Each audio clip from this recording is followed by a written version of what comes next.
Hi everyone, this is my pool plan on DFFOO global version of the game in late June 2021, and specifically this video will be covering banners where Bartz will be featured as a synergy unit.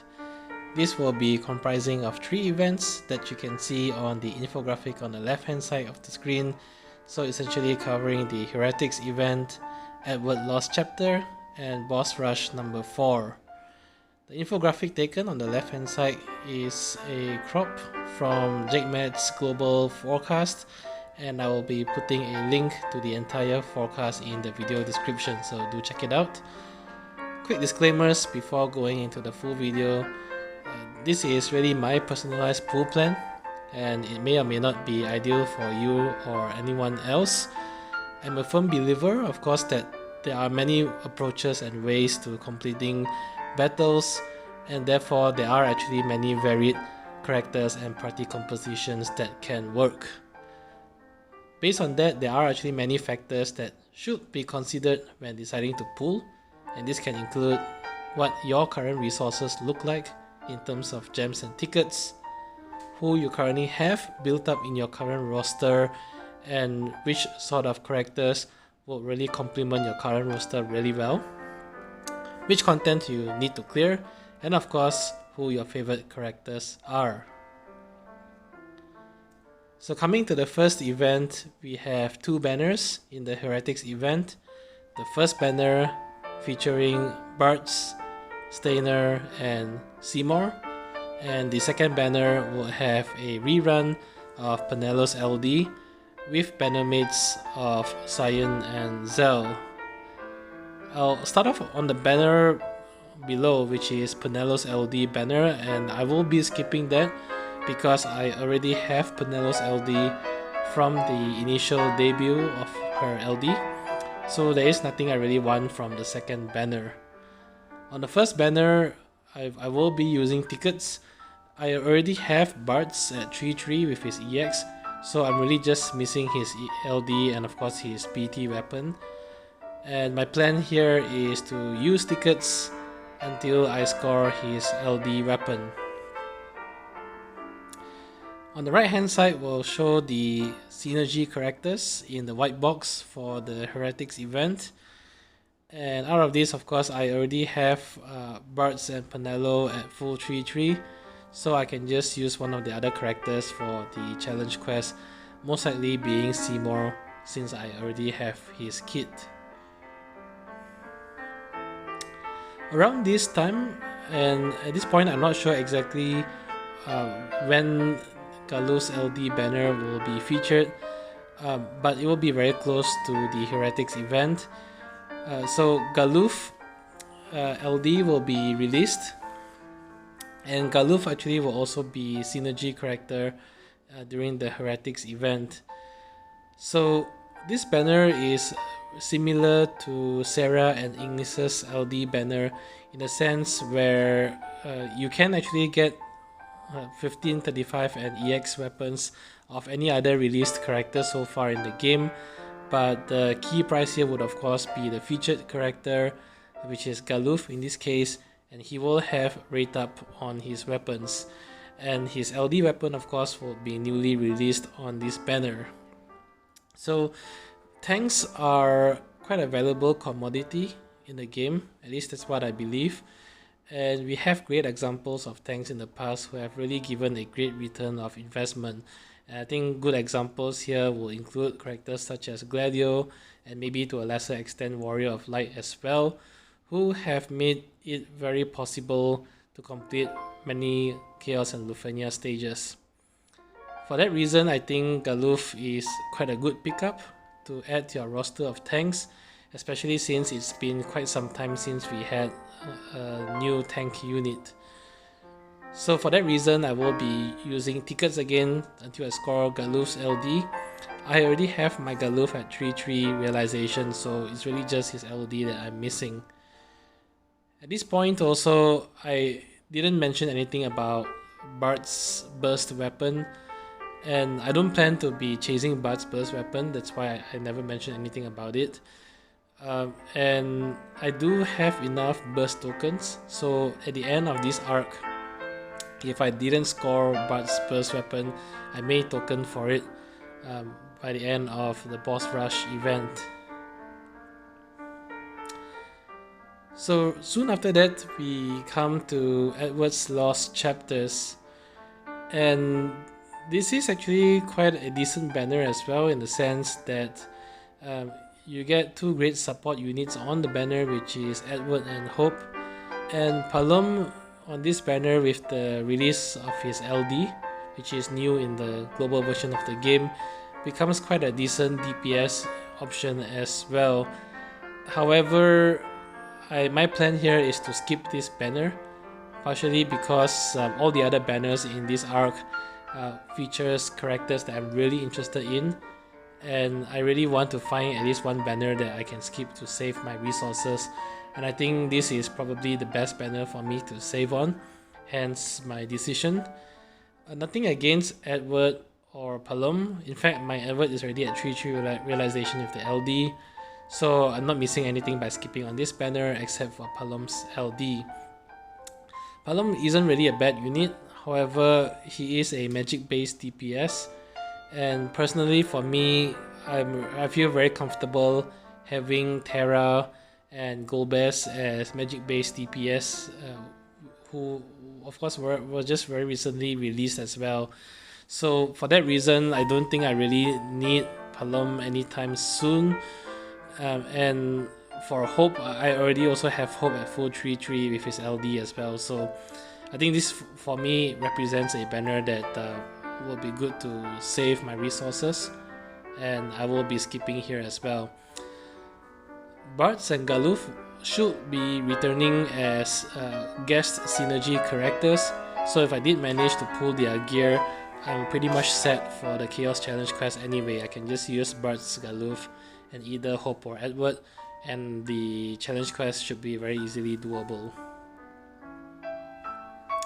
The final event on this arc is Boss Rush number 4, and this is a very much anticipated event because the banner also features the release of Tifa's LD. And from what I can see, Tifa's LD sort of represents the next level of power creep in terms of DPS damage dealers. The amount of damage that she can do with her LD is very high, and one good example to showcase how much damage it does is that Tifa with her LD makes summon bot grinding extremely easy. One use of her LD can actually just one-shot many of the summon bosses, which makes it very quick and efficient farming if you need to grind points for your other characters. And considering that I skipped Palom as well, I think it might be a good option to pick up Tifa as my next DPS unit. Of course, keeping in mind that Tifa is more a melee DPS unit, whereas the recent characters such as Terra, Golbez, and of course Palom before this are magic based DPS. Considering that this event comes right after Edward's Lost Chapters, I believe Edward should also be a synergy unit here along with Bartz. So for the Chaos Challenge quest, I'll likely be using Bartz, Edward, and Tifa. But if a tank is needed, I also have Snow at 3-3 realization already. So the key weapon that I'm aiming for here is mainly Tifa's LD. So I will be using tickets until I score her LD. So this is quite a good arc of banners, and I thought I just dedicate one slide here in terms of how I will rank the characters for people who may be lacking ingots or power stones, particularly players who are relatively new to the game. So the way to interpret this slide is, of course, if you have resources, it's better to pull on more than one character. But if resources are lacking or limited, what I would recommend is to focus on the character at the top, and then if you have room for more characters to be fully realized, then you start working your way to the bottom. One very big disclaimer though, and I put that also in the bottom of this slide, is that this is really my opinion and based on what I feel would fit my roster the best. I highly recommend, of course, and to really look at who you actually have built up in your current roster and what roles do you need to fulfill to complement your roster well, and that may influence your choice of who to MLB as well. So starting off at the top, my first choice will actually be Bartz. It's actually quite a difficult decision for me between Bartz and Tifa, but I think overall Bartz will win out if I really only can MLB one unit. And that's because he does bring very strong auras to the party, and while his DPS potential is actually lower than Tifa, I think overall he brings more to the fight, mainly because he does have a very unique ability in terms of being able to imperil the wind element through an aura. So what this means is that it actually bypasses debuff immunity and debuff cleansing, and so long as the aura is up, the boss is or the enemies will always be weak to the wind element. And you can actually combo this, for example, with Fujin Call to allow your entire party to hit for elemental weakness damage, which I think is huge. Of course, Bartz also is the character that has access to a BT weapon, and I think that gives him a little bit more utility versus Tifa, because he does get a significant boost when his BT plus gets released. And one notable difference then is that he also would be able to enchant the party with wind element, but during his initial release of LDBT, it's only self wind enchant. Tifa would be a great pickup, and I definitely will fully intend to get her LD and fully max her out as well. Like I said, she brings sort of like a new level of DPS to the game, and the amount of damage she does is really bonkers. And if you really feel that you haven't pulled for strong DPS units for some time, Tifa is definitely a great choice. Right after that, I think Galuf will make good use of your resources, and really I put him as number 3, but it really depends. One key consideration is that we've had quite good DPS units recently, for example the Young and Terra combo, who technically are both DPS units, and of course we've had Garland and Gobez as well, which can still do quite good DPS. So if you feel very comfortable with the DPS units already, but for example you lack any sort of tank, you may want to prioritize getting Galuf, as he can then complement the rest of your party and provide protection while they do their damage. For me, I rate him as number 3 because I feel quite comfortable with my roster or the tanks in my roster, so hence the rating as such. Coming up to number 4, I put Edward here.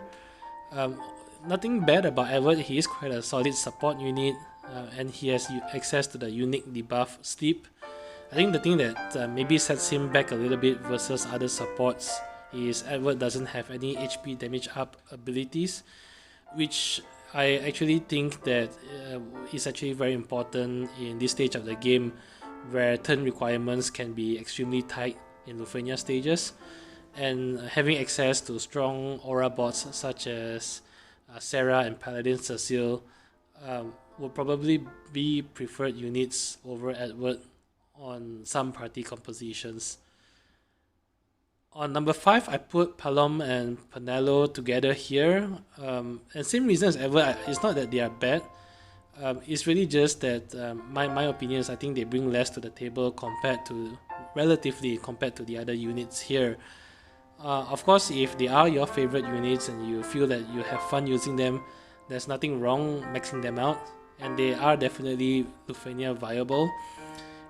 It's just that personally, I don't think I have a strong need for Palom, and especially if you've already pulled for Terra and Gobez, for example, who are fantastic magic DPS. I think there's less of a need for Palom there.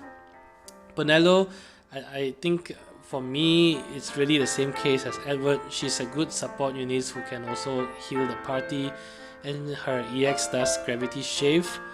But to me, the issue really is that if I have to bring a support unit, personally I would rather bring a support unit that provides Brave and HP damage up boosts, both of which Penelo does not actually bring to the table. So if for example, again, if your roster is lacking great support units and you feel that you really need to get one to complement your team, then really there's nothing wrong with both Edward and Penelo. They can function as good support units. So that's it for this video. Long story short, my plan is to spend tickets for Bartz LD. I will skip Penelo. I will throw tickets for Galuf LD. And I will skip Edward and Palom's banner. And lastly, I will use tickets for Tifa's LD. Now, I didn't mention anything about gems here, but when I mention tickets, what I generally mean is that I will throw tickets until I score the LD. If I run out of tickets, I will actually use gems. My personal approach to the game is that if I plan to pull on a certain weapon, I will pull until I get the weapon, even if I have to use gems. But if I plan to skip, I will skip the banner and won't spend any tickets or gems at all. I don't really like to have spend 50 tickets or spend 100 tickets and see what I get, because generally for me I don't get much from these limited pools, and I think it's a waste of my precious tickets and gems. So as always, I hope this video has been helpful. If you enjoyed the content, do hit the like and subscribe button or leave a comment. And of course, if you have another approach to the banners in this arc, do share them in the comments as well, because I'm sure other players will find it very informative as well. Thank you, and see you guys in the next video. Bye bye.